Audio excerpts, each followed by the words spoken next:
voltando aqui, pessoal, para as nossas questõezinhas. Em relação à técnica radiográfica utilizada durante o tratamento endodôntico, é correto afirmar que... Vamos começar aqui na letra D. A técnica triangular de rastreamento para localizar perfurações é possível mediante 2 tomadas radiográficas? Quantas tomadas são? 3. Orto, meso e disto radial. Letra C. A técnica da bissetriz consiste em dirigir o feixe de raio-x para a área apical, de modo que o raio central se desloque paralelamente à bissetriz do ângulo formado pelos planos do filme do dente. Perpendicular. A variação angular no sentido horizontal ou vertical no exercício clínico é necessária para obter informação tridimensional de algumas estruturas em relação a outras. Quanto à interpretação radiográfica, as radiografias digitais são superiores às convencionais? Quanto à interpretação radiográfica, elas são similares, né? Então, a gente tem que a variação no sentido horizontal e vertical, ela é necessária para a gente obter o tridimensionalismo, para a gente conseguir separar algumas estruturas em relação a outras. Marinha.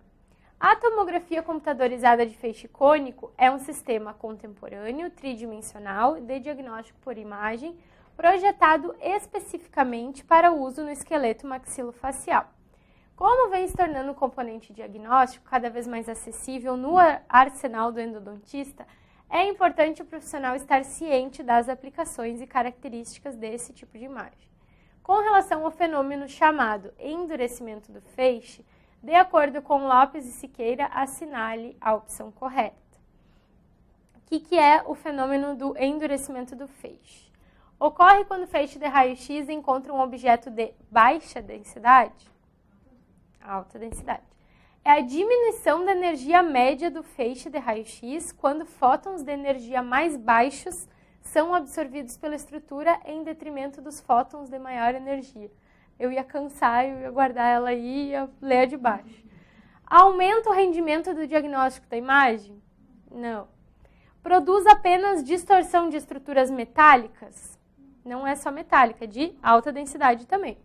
Provoca na imagem o artefato em taça e o aparecimento de estrias e faixas escuras entre 2 estruturas densas. Esse é o conceito. Aqui, no mínimo, ele trocou ali, ó, energia média do feixe de raio-x, quando fótons de energia mais baixa deve ser mais alto, tá? Ele deve ter trocado. Eu não fui conferir se a energia do fóton é mais baixa ou mais alta, mas para estar errado, deve ser o contrário. Marinha, aqui, essa questão aqui, ela traz um texto gigante, é só o final que importa, né? Mas vamos lá. No exercício clínico é necessário obter informação 3D para possibilitar a localização espacial mais perfeita de algumas estruturas em relação a outras. Em conformidade com Lopes e Siqueira, a ausência de noção de profundidade na radiografia faz com que se lance mão de recursos calcados no princípio do deslocamento de imagens. A técnica triangular de rastreamento é realizada mediante 3 tomadas radiográficas, sendo uma radiografia periapical orto, outra com dissociação mesial e outra distal. Essas tomadas devem ser analisadas em conjunto. Vamos lá. Se, por exemplo, um objeto se desloca na direção oposta ao do tubo de raio-x, ele não acompanhou a dissociação. Quando o cabeçote do aparelho se movimenta para a direita ou esquerda na direção horizontal, esse objeto está posicionado pela vestibular. Se ele acompanhasse, ele estaria pela lingual. Regra do Slob, o que está mais próximo do filme, que é o que está por lingual, acompanha a dissociação. Segundo Leonardo, é uma questãozinha antiga, segundo o livro lá do Mário Leonardo, a técnica radiográfica utilizada na endodontia que lança a mão da variação do ângulo vertical é Lemaster. Se fosse horizontal, seria Clark, técnica de Clark, tá? Ai, gente, desculpa. Lança a mão da... Olha a pegadinha. Do ângulo vertical, Lemaster, tá? Tá errado o gabarito. Segundo Bramante e Moraes, em Mário Leonardo, a técnica radiográfica que tem sua indicação na localização de curvaturas radiculares, perfurações, degraus, instrumentos fraturados e reabsorções radiculares. Mesmo quando há combinações de faces, é denominada técnica do rastreamento, tá? Só mudou o final aqui que ele não deu crédito para o Bramante, ele só botou técnica de rastreamento triangular, tá? Mas é a essa que ele se refere. Na realização de uma radiografia pela técnica radiográfica periapical, pode-se lançar mão da variação do ângulo horizontal e vertical, o que é muito útil na endodontia. A variação do ângulo vertical se faz necessária em algumas situações especiais, destacando a técnica da... Master, agora tá certo. 2013, já faz um tempinho que não cai. Na aula 1, ali a primeira, eu mostrei um quadrinho com a comparação de todas as questões desde o ano passado até 2000 e alguma coisa, o que caiu de cada matéria. É bom vocês darem uma olhada ali para ver o que tem caído mais. O ano passado mostrou que foi bem distribuída a prova. Foi 3 ali de urgência e emergência, fibras, diagnóstico, 3 de raio-x, tomografia, 3 de preparo, instrumentação, 2 ou 3 de soluções irrigadoras, medicação. Foi bem distribuída a prova, sabe? E antigamente tinha, assim, provas que caíam 8 questões de patologia pulpar e periapical e não caía nenhuma de retratamento. Então, é um padrão que eles vêm seguindo a distribuição. E às vezes vem até na ordem do tratamento. Chega ali com emergência, urgência, daí vai passando por soluções, medicação, obturação, raio-x, retratamento e cirurgia e fracasso endodôntico, sabe? Parece que segue até a linha do tratamento endodôntico mesmo. Então, está bem distribuído. Ó, do ano passado. O campo de visualização, o FOV, é um importante parâmetro no exame da tomografia computadorizada de feixe cônico, podendo variar desde uma porção pequena do arco dentário até uma área grande, como toda a extensão da cabeça. Sabendo disso, responda: qual das alternativas abaixo apresenta informações corretas sobre a escolha do FOV adequado a ser usado nesse exame de imagem? Vamos lá. Um FOV maior é contraindicado, caso exista suspeita de condições sistêmicas ou transtornos generalizados. É o contrário, ele fala que não é para usar um FOV se não tiver indicação, mas se tiver indicação de usar um FOV maior, a gente tem que usar um FOV maior. O tipo de diagnóstico não interfere na seleção do FOV. Lembra os 3 parâmetros que a gente falou? Diferentemente do fator requisitos de resolução espacial, o tipo de diagnóstico também interfere naqueles 3 ali na seleção do FOV. O tamanho do paciente não ajuda a determinar o FOV. O tamanho, não diz o tamanho do paciente, eu acho que fala o paciente, tipo de paciente, né? Então, basta que a anatomia regional capturada no exame seja quantificada. Isso a gente viu que não. Um FOV limitado pode ser usado para propósitos endodônticos, se nenhum sinal ou sintoma de condições sistêmicas for relatado. Essa questão tinha que saber o slidezinho inteiro do campo de visualização do COIN, senão não respondi. Tá? Talvez fosse mais ou menos pelo que a gente pensa, se soubesse o que é campo de visualização. Talvez conseguisse responder pelo que parece mais lógico, mas ia ficar na dúvida. A técnica radiográfica denominada técnica triangular de rastreamento, utilizada para a localização de reabsorções dentárias, perfurações e curvaturas, consiste na análise em conjunto de quais tomadas radiográficas? Radiografia periapical orto, com dissociação mésio e com dissociação distal. Radiografia periapical com distorção mesial, distorção distal e interproximal. Radiografia periapical com variação de angulação vertical, orto-radial e variação horizontal.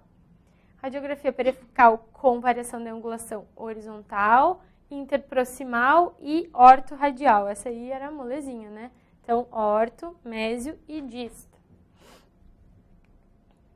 Os exames radiográficos constituem peça fundamental para a complementação do diagnóstico em endo, embora apresentem limitações que dificultam a visualização das estruturas a serem analisadas. Qual alternativa apresenta um conceito correto sobre a visualização radiográfica dos tecidos mineralizados? Aquela questãozinha lá que também tinha que saber em relação ao conteúdo mineral perdido. A visualização radiográfica está diretamente relacionada com o volume perdido de tecido calcificado? Calcificado não é a mesma coisa que conteúdo mineral, tá, pessoal? Não confunda.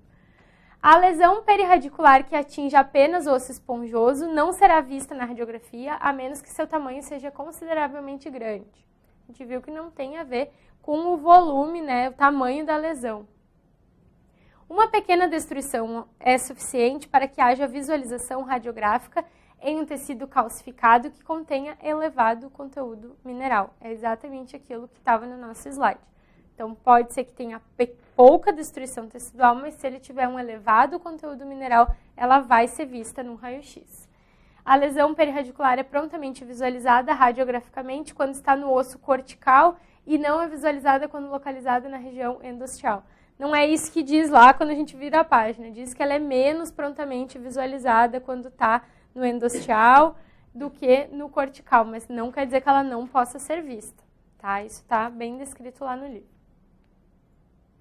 E com isso a gente fecha aí o assunto da moda, da endodontia. Acredito que com essas questões aí, pessoal, mais vocês lendo o livro, aquela parte da Associação Americana que tem no final do capítulo, vocês vão ficar bem embasados e quando vocês conseguirem ali fazer as comparações entre o que um autor fala e o outro, aí vocês vão ver que vocês estão correndo na frente, tá? E vamos entrar agora em urgências e emergências endodônticas, que é um assunto também que há 2 anos para cá tem sido muito pedido na prova da aeronáutica, para a gente saber diferenciar o que é uma urgência de uma emergência. O endodontista ele trabalha basicamente com alívio da dor. 90% dos casos de emergência em consultório dentário são de origem pulpar. E aí a gente tem os casos de emergência versus urgência. Para mexer aí com o cérebro, a urgência ela é uma condição séria, sim, mas ela não requer intervenção imediata, podendo ser marcada uma consulta posterior de acordo com a conveniência. A gente viu uma questão lá pela manhã que eles confundiram os conceitos entre urgência e emergência para que a gente fique confuso na hora de fazer a questão. Já a emergência é um estado que rompe o equilíbrio do paciente e o impede de realizar atividades rotineiras. Ela não pode ser adiada, ou seja, a gente vai encaixar o nosso paciente na nossa agenda naquele momento. A gente não pode postergar a consulta. Ele provoca alteração de sono, alimentação, trabalho, concentração. A gente vai perguntar para o paciente quanto tempo o problema te aflige. A emergência raramente dura mais do que 2 a 3 dias porque o paciente não aguenta, tá?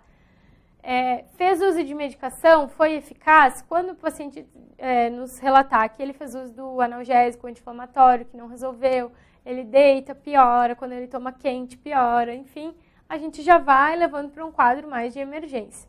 Dificilmente os analgésicos aliviam a dor associada a uma emergência verdadeira. A dor de origem pulpar pode ser resultado da estimulação de 2 tipos de fibras oriundas do gânglio trigeminal. A gente falou hoje pela manhã.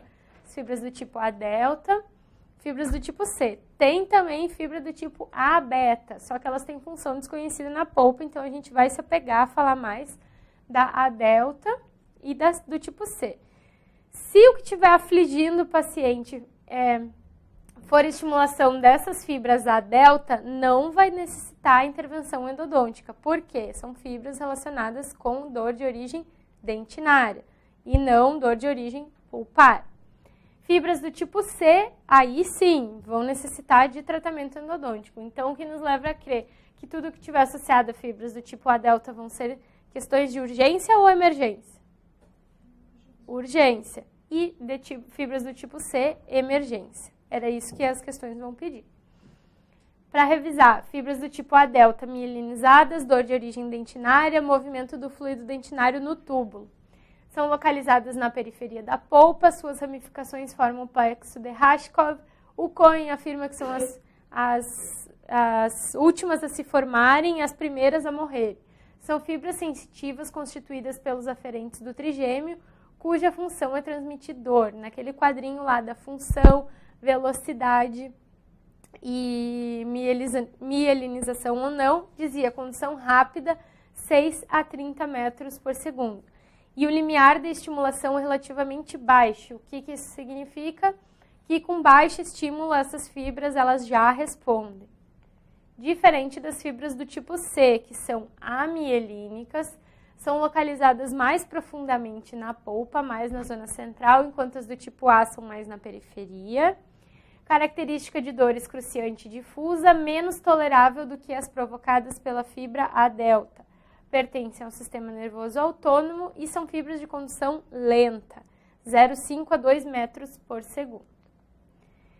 Então aqui a gente vai entrar nas condições que não requerem terapia endodôntica. São condições de urgência, porém não emergência. Hipersensibilidade dentinária, dor fugaz, aguda, localizada e provocada por estímulos osmóticos, mecânicos, térmicos e bacterianos. Pode estar associada à recessão gengival. Qual vai ser o tratamento aí? Dentifrício com agente dessensibilizador, sais de potássio, estrôncio ou arginina ou oclusão dos túbulos expostos.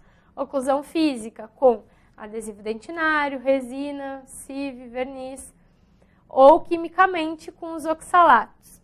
Pode usar também laser de baixa potência diretamente nas fibras ou laser de alta potência que vai causar o bloqueio físico dos túbulos. Tá?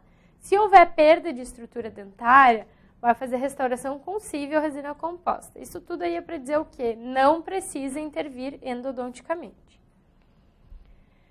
Dentro das condições que não requerem terapia endodôntica, tem também pulpite reversível, dor semelhante à hipersensibilidade, cárie profunda ou recidivante, restaurações extensas, sem exposição pulpar, remoção do tecido cariado e aplicação de um curativo à base de OZE. Falei pela manhã, o Lopes e Siqueira é o taradão do curativo OZE. Ele não vai falar que vai fazer curativo com sieve, ele coloca sempre óxido de zinco e eugenol. E quando ele fala óxido de zinco e eugenol aqui, não é o cimento obturador, é o curativo. 2 semanas para retorno e avaliação e aí restauração definitiva.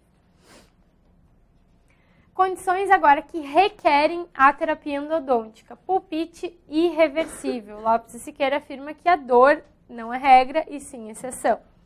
Polpa está inflamada irreversivelmente quando há exposição por cárie ou o dente apresenta uma dor severa, contínua, excruciante, fastidiosa, espontânea e às vezes difusa. O que eu acho confuso nisso é que o Lopes e Siqueira fala que a dor é exceção, mas na questão, quando ele coloca o caso clínico, ele já diz que o paciente está com muita dor. Então, assim, quando a gente identifica o paciente na nossa cadeira com pulpite, dificilmente ele está sem dor. É difícil fazer esse diagnóstico, né? E relata o uso prévio de analgésicos, podendo ou não ter sido eficaz. Pode haver dor à percussão.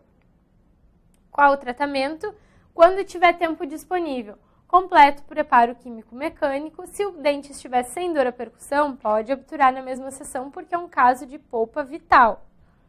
Se por qualquer limitação houver necessidade de consulta adicional, deve-se aplicar uma medicação intracanal com pasta HPG, que é a pasta que ele usa à base de hidróxido de cálcio e glicerina, que é o veículo inerte, né?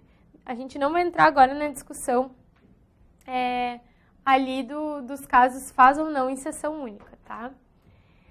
A segunda opção, quando não tiver tempo disponível, ou por falta de habilidade do operador, ou por algum problema anatômico, se o dente for uniradicular, faz a pulpectomia e a medicação com corticosteroide, ou decaradron colírio, ou atosporin.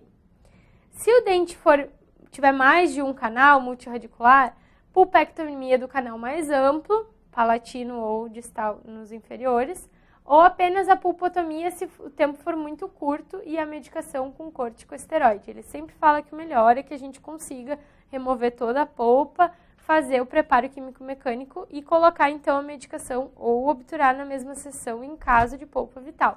Caso não haja tempo, a gente vai lançar mão disso aqui. E ele gosta muito de prescrever também nesses casos analgésico e anti-inflamatório. Dor de origem perirradicular é causado por um edema no ligamento e é o principal responsável pela ocorrência de dor de origem perirradicular, é esse edema. A causa é a presença de bactérias no interior do sistema de canais radiculares, sendo necessária a eliminação ou pelo menos a redução dessa população. No livro, tanto no Lopes e Siqueira quanto no Cohen, eles falam que é muito difícil a gente erradicar completamente as bactérias do sistema de canais, mas que talvez uma eliminação máxima ou uma eliminação do número X já fosse suficiente para a gente obter sucesso clínico e radiográfico. Havendo tempo disponível, não se justifica realizar a instrumentação nos 2/3 coronários do canal na sessão de emergência. Somente pode ser justificado se o tempo for curto. A gente conversou bastante também de manhã sobre a questão da progressão da doença no canal. A doença ela não chegou lá no periápice por um acaso, ela é uma doença progressiva, né? Então tem diferença na microbiota do canal, na porção coronária do terço apical, a gente vai ver na parte de microbiologia, mas que ela é uma doença que ela depende única e exclusivamente da presença de bactérias, tá? Então a doença perirradicular, ela seguiu um curso até chegar ao periápice.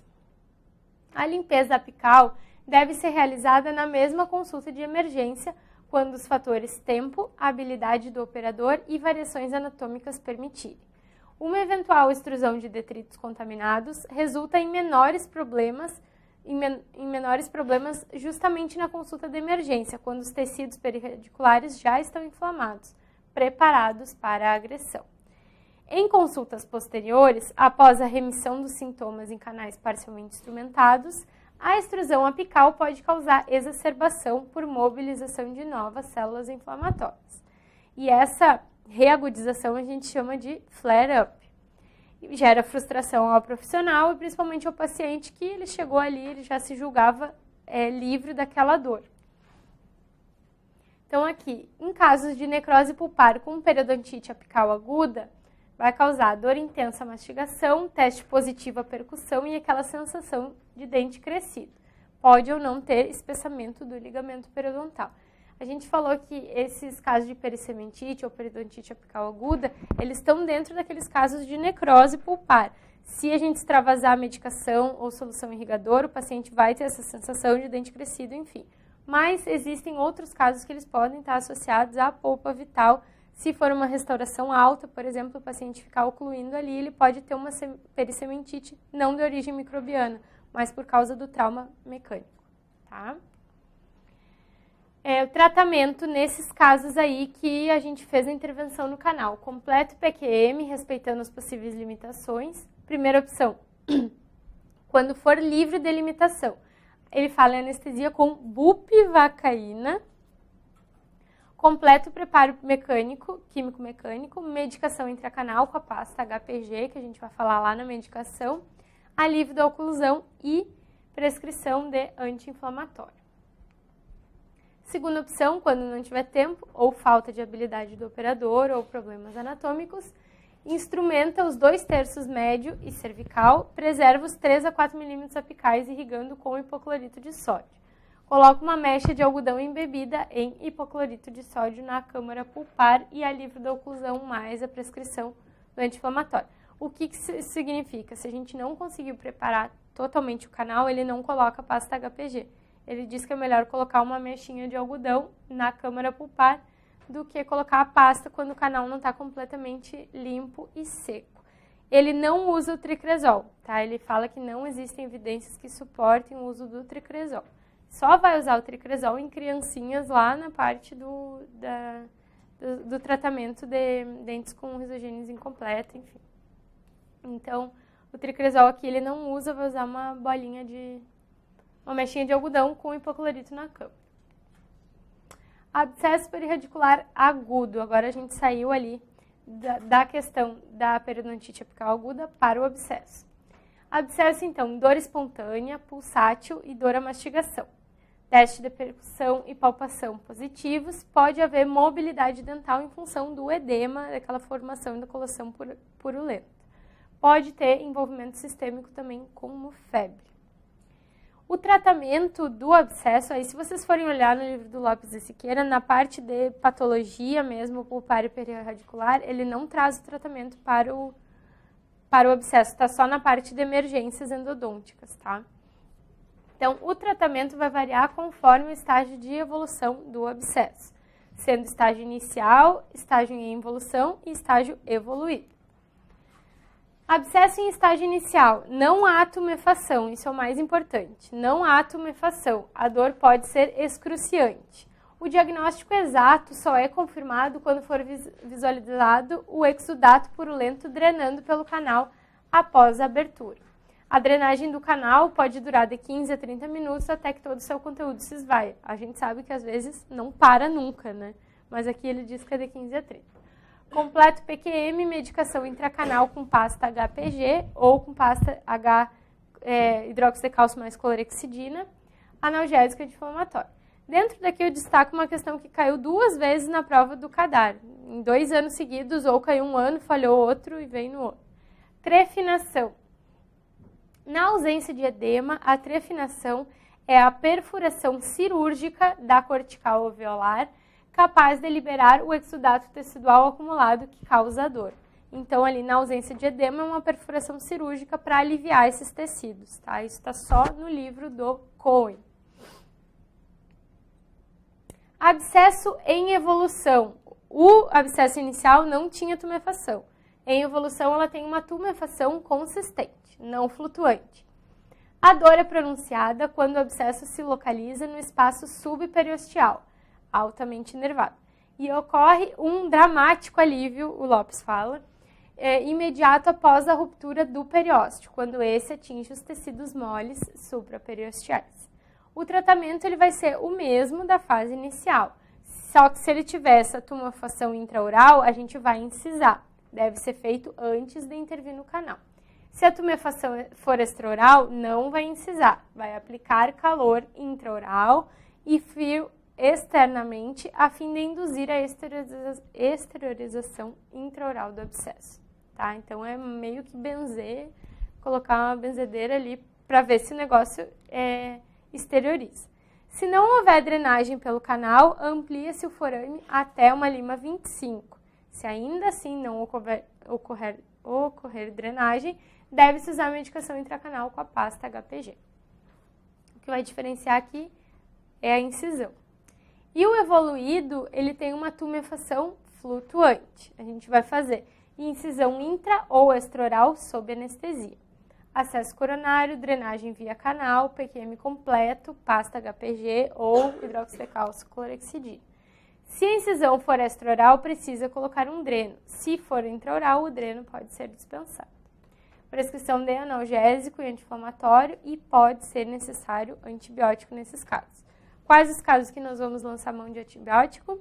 Caso de comprometimento sistêmico, linfadenite, febre, prostração, aqueles outros casos quando houve celulite facial, angina de Ludwig, todos aqueles. E qual antibiótico nós vamos lançar mão? Amoxicilina primeiro, se o paciente for alérgico, clindamicina, e se for uma infecção dos espaços subperiosteais graves, trombose do seio cavernoso, ou mesmo angina de Ludwig, ele fala que pode entrar com clavulin BD, que é amoxicilina mais ácido clavulânico. Mas de forma inicial, só amoxicilina, tá? E aí, vamos selar ou não o acesso? Deixar o dente aberto pode trazer os seguintes problemas. Aumento da população microbiana dentro do canal, introduz novas bactérias de tratamento difícil, introduz novos substratos, permite contaminação e obstrução por restos alimentares e necessidade de consultas adicionais com risco de exacerbação frequente. Então, ele fala o seguinte, que só é justificado quando não há equipamento ou material disponível para o tratamento ou quando a drenagem não cessa no tempo esperado. O que já aconteceu comigo é da drenagem não cessar mesmo, e aí eu liberar o paciente com uma mechinha de algodão, porque não cessava. Eu tinha certeza que ele ia dali 2 horas me ligar porque ele ia voltar. Mas não, a gente sabe que não é o ideal. Tá? O ideal é cessar para prevenir todas essas questões. Então, os antibióticos ali em casos de celulite facial, edema generalizado, difuso, febre, mal-estar, linfadenite regional, pacientes debilitados e ou risco de endocardite infecciosa, primeira escolha amox e pacientes alérgicos clindamicina. Nesse capítulo novo de controle da dor do Cohen, ele traz também na seleção de casos e diagnósticos vários casos assim, paciente com prótese valvar cardíaca, paciente com diabetes, paciente com... É bem legal, olhem, porque ele explica assim, cada um se ele lança a mão ou não. Mas basicamente ele fala aquilo que a gente já sabe. Se o paciente não tiver imunocomprometido, não vai precisar fazer a profilaxia antibiótica antes. Tem alguns casos que sim, e aí ele fala basicamente assim, paciente diabético já é uma realidade dos países e tal. Ele deve ser tratado com cuidado, mas não precisa fazer a profilaxia antibiótica antes. Então, controle da dor, o capítulo ali, dei uma olhada, ele é bem interessante também.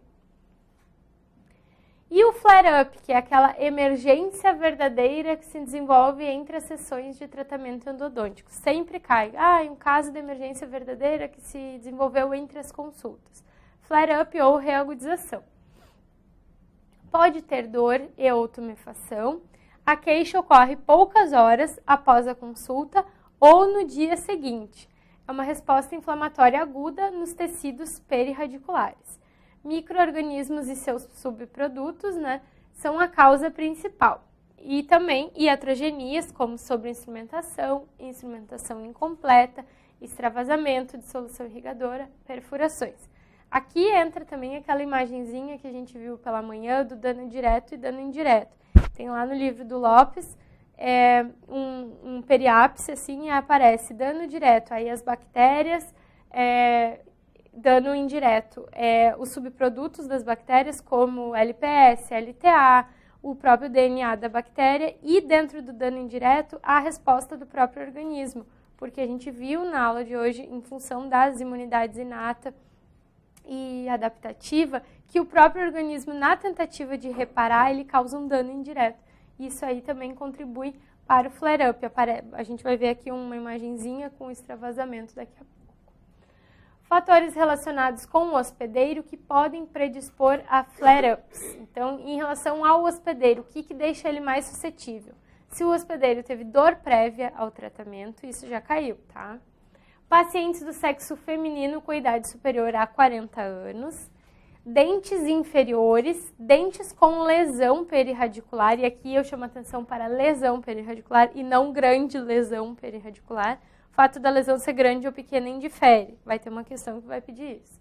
História de alergia, casos de retratamento, e aqui ele fala, doença sistêmica não é um fator de risco para flare-ups, tá? Lopes e Siqueira falando isso.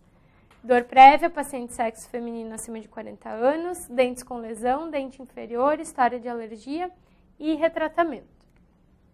Aí, o Cohen vai lá e ele dá uma modificada. Ele diz que não é mulher com 40 anos, é mulheres com menos de 20 anos. E ele não fala que são dentes inferiores, ele fala incisivos laterais superiores. Deve ser em função da curvatura. Primeiros molares inferiores, quando há grandes lesões periapicais, diferente do outro que falava dentes com lesão periapical. Retratamento e dor pré-tratamento. Não há diminuição no sucesso endodôntico para os casos que tiveram flare-up se eles foram corretamente tratados. Tá? Não há diminuição no sucesso. Bactérias são as principais causadoras de flare-ups. Elas estão envolvidas em extrusão apical de detritos contaminados, aumento potencial de oxirredução, desequilíbrio da microbiota endodôntica e introdução de novas bactérias no canal. Então, todo esse assunto aí, ele está associado. Esse flare-up, ele só vai estar associado à questão das bactérias. Elas são as principais causadoras desses episódios, desses eventos. Então, aqui. Essas são imagens do livro do Lopes e Siqueira. Eu acredito que seja a mesma imagem do Cohen, porque é o mesmo autor do capítulo, que é o Siqueira e a esposa dele. Então, aqui, extrusão apical de detritos contaminados durante o tratamento de canal, né? Vai causar um desequilíbrio e depois a gente vai ver a questão da virulência dos números da bactéria, o que significa cada um, por que a virulência ela contribui para esse desequilíbrio. E aí também causa um aumento potencial de oxirredução com a proliferação excessiva de bactérias facultativas. Aquilo que eu falei para vocês, ó. O que antes aqui aparece só em vermelhinho, bactérias anaeróbias estritas, com desequilíbrio, com propagada da doença, vai passando para bactérias anaeróbias facultativas. A gente sabe que a microbiota ela é diferente no terço coronário do que no terço apical. O que domina no início não vai dominar no final, vai ocorrendo uma modificação da microbiota em função até dos nutrientes que elas vão ter acesso. A gente sabe que no terço coronário elas podem ter acesso via sulco gengival, alguns tipos de nutrientes que não vai ter no terço apical. E só aquelas que vão ficar confinadas lá num terço com menos nutrientes e uma menor diversidade, elas vão se tornar aquelas mais resistentes, que a gente vai falar na parte de microbiologia. Então, só para a gente ter uma prévia. E aí, a microbiota que antes estava em equilíbrio, né? Aí a gente fez o PQM, o preparo químico-mecânico, incompleto. A gente não conseguiu reduzir ao máximo o número dessas bactérias. Isso aí causou um desequilíbrio. E quando houver quebra da cadeia séptica ou infiltração coronária, caiu a restauração provisória, o dente foi deixado aberto para drenagem, o que pode acontecer? Introdução de novas bactérias no canal por quebra dessa cadeia séptica. Mais micro-organismos ou novos vão gerar outros produtos microbianos, ter acesso a outros substratos e outros alimentos. Dentre esses subprodutos que as bactérias geram, a gente falou bastante do LTA, ácido lipoteicoico, LPS, lipopolissacarídeo. E aí tem outros subprodutos, até o DNA da bactéria, ela causa um dano também. E qual é o tratamento para essas questões do flare-up? Se for tratado como periodontite apical aguda secundária, faz a revisão da instrumentação, recapitula todos, medicação intracanal. Se tiver sangue na porção apical, vai indicar uma sobreinstrumentação ou até mesmo uma perfuração. Revisa o comprimento de trabalho. E aqui, se esse flare-up causar um abscesso, o tratamento vai ser igual ao do abscesso, vai depender do estágio. Inicial, em evolução ou evoluído, tá? Para finalizar aí, pessoal, tratamento da dor pós-obturação. O que é previsível após a endodontia e a gente deve informar o nosso paciente? Um ligeiro desconforto é previsível. Se resolve na maioria das vezes nos primeiros dias. Se a gente disser um dia e ele tiver dor no segundo, ele vai voltar lá pra gente. Então fala assim, uns dias, tá? Se for severo e persistente, o tratamento dependerá da situação. Obturação adequada, a gente vai avaliar, a gente fez o canal, sabe que fez tudo certinho, prescreve analgésico e anti-inflamatório, manda para casa e acompanha. Obturação inadequada, a gente está vendo que tem espaço ali, não foi até o final, enfim, não foi a gente que fez, indica retratamento. Sobre obturação, analgésico anti-inflamatório, indica o retratamento, se não for possível remover aquele excesso do material, faz cirurgia perirradicular com curetagem desse material extravasado. E se a obturação for incorrigível, cirurgia perirradicular. A dor persistente pós-endodontia, ela não é considerada emergência. Então, se cair nos casos entre urgência e emergência, ela não é emergência. A tomografia pode ser útil para evidenciar algumas coisas que a gente não consiga enxergar durante o nosso raio-x. E as principais causas da dor persistente pós-endo é infecção persistente, infecção secundária, sobreobturação, perfuração, canal não tratado, fratura vertical de raiz, dente errado, causa não odontogênica ou sensibilização central. E aí, sensibilização central, para vocês, o Cohen escreve muito mais até do que o Lopes e Siqueira. Então, uma pincelada aí para vocês terem uma noção do que é sensibilização central. O paciente passou por algum episódio de dor pré-operatória, fez um tratamento odontológico anterior que foi muito traumático, muito doloroso, tinha um dente lá que ninguém descobria qual era a causa da dor, ou ninguém descobria qual era o dente que estava doendo, tratou o canal de quase todos os dentes e não resolveu, enfim. É um histórico de problemas de dor crônica. Dores de cabeça, dores na coluna podem causar alterações sensoriais e periféricas que vão aumentar a vulnerabilidade do paciente a uma dor crônica. Então, sensibilização central, o paciente já percorreu uma estrada ruim e ia até chegar na gente. E aí, quando ele chegou na gente, o que vai acontecer? Hiperalgesia, ou seja, um estímulo que antes não ia responder daquela forma com tanta dor, em função da sensibilização central, uma batidinha no dente já responde com muita dor. Hiperalgesia, dor exacerbada. E alodinia mecânica, dor a estímulos que normalmente não causariam dor. O paciente respondeu de forma muito dolorosa a um estímulo que, se ele estivesse normal, sem sensibilização central, não teria essa resposta. Tá? Então, a sensibilização central explica hiperalgesia e explica a alodinia mecânica. E o que explica a sensibilização central? O paciente aí percorreu uma estrada muito ruim antes de chegar. Passou por episódio de dor crônica durante bastante tempo, um tratamento odontológico anterior traumático. E aí, pessoal, coloquei para vocês o capítulo 19, o capítulo novinho aí do COEN, resolução de eventos endodônticos e iatrogênicos.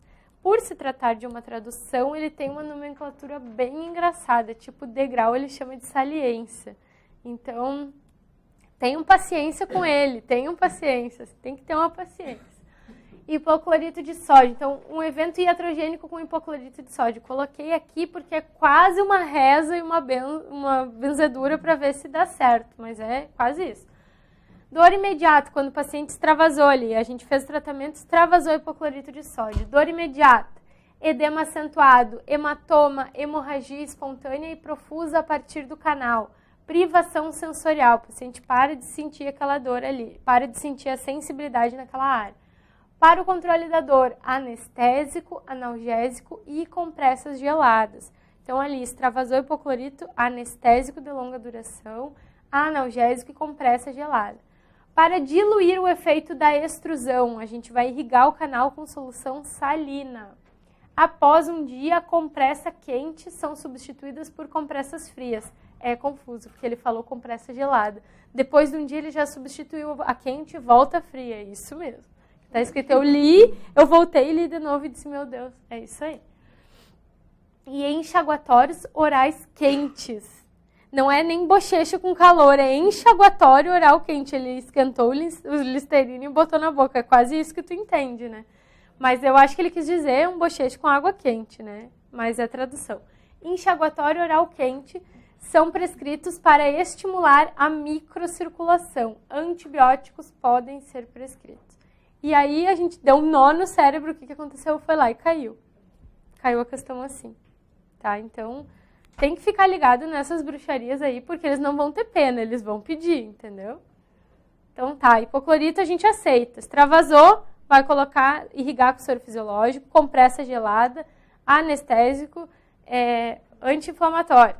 Aí, um dia depois, substitui as compressas quentes que não haviam sido usadas pelas geladas que já foram usadas. E vai prescrever o bochecho com solução aquecida para estimular a microcirculação. Tá aqui, ó.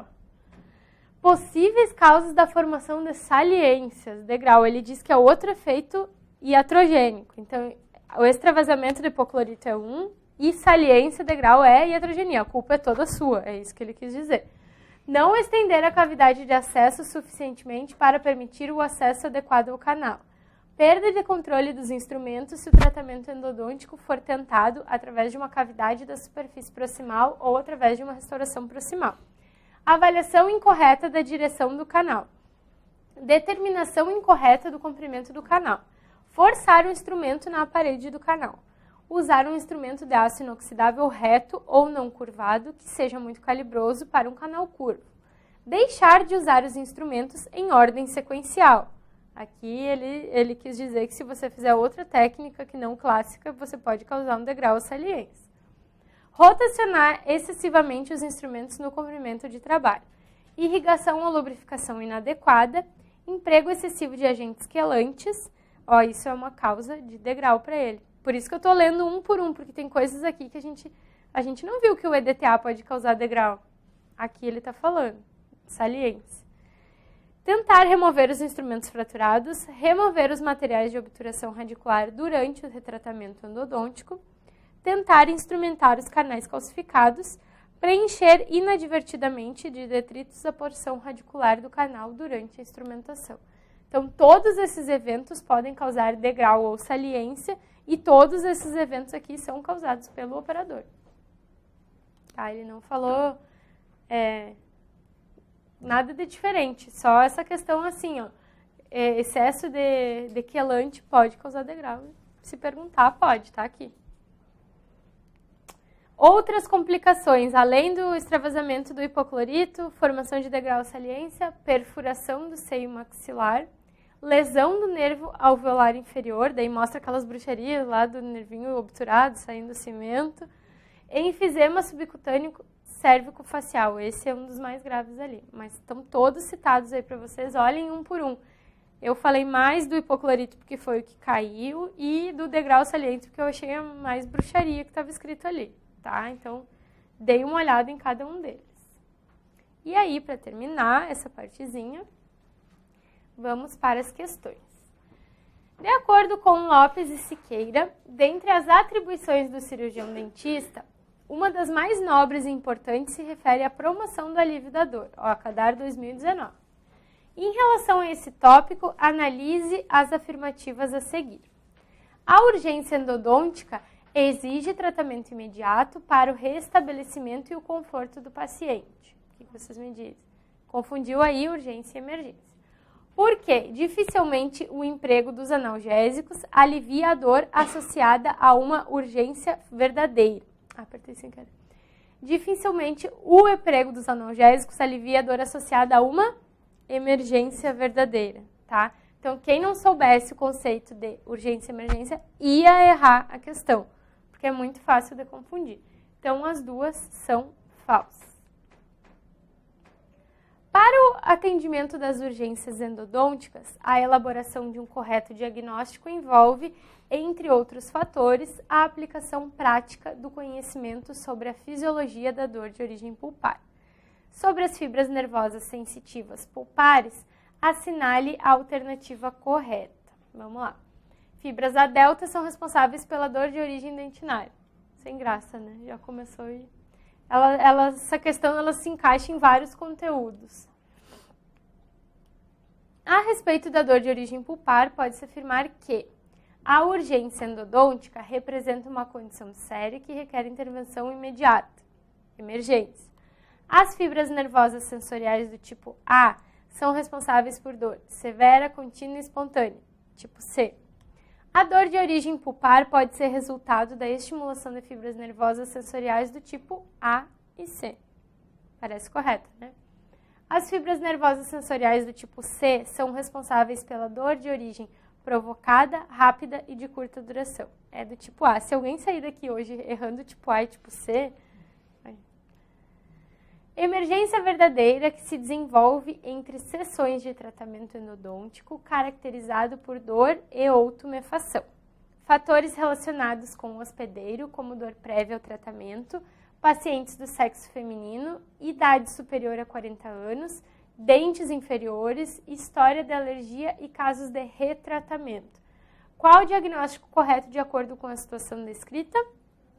Flare-up. E qual é o autor que ele está se referindo? Lopes e Siqueira. Se fosse o Cohen, era mulheres de 20 anos, aquela coisa. Isso aí. Vocês vão chegar nesse nível de noia. Quem já não chegou, vai chegar. De ficar comparando qual dos dois que falou isso.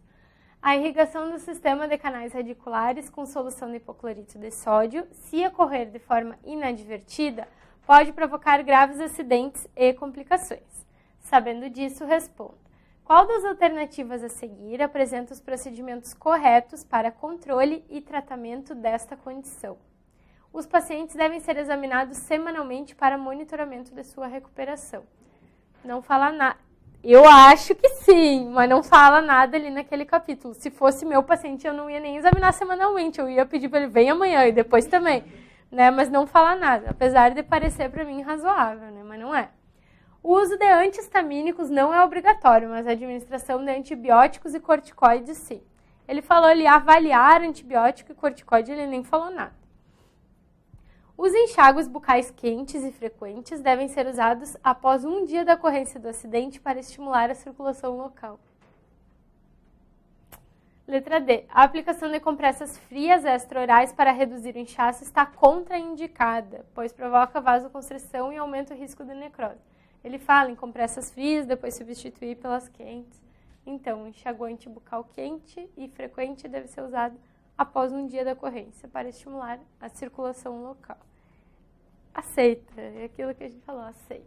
Vai que lá, pode ser que lá esteja funcionando muito bem isso, né? Gente que não sabe.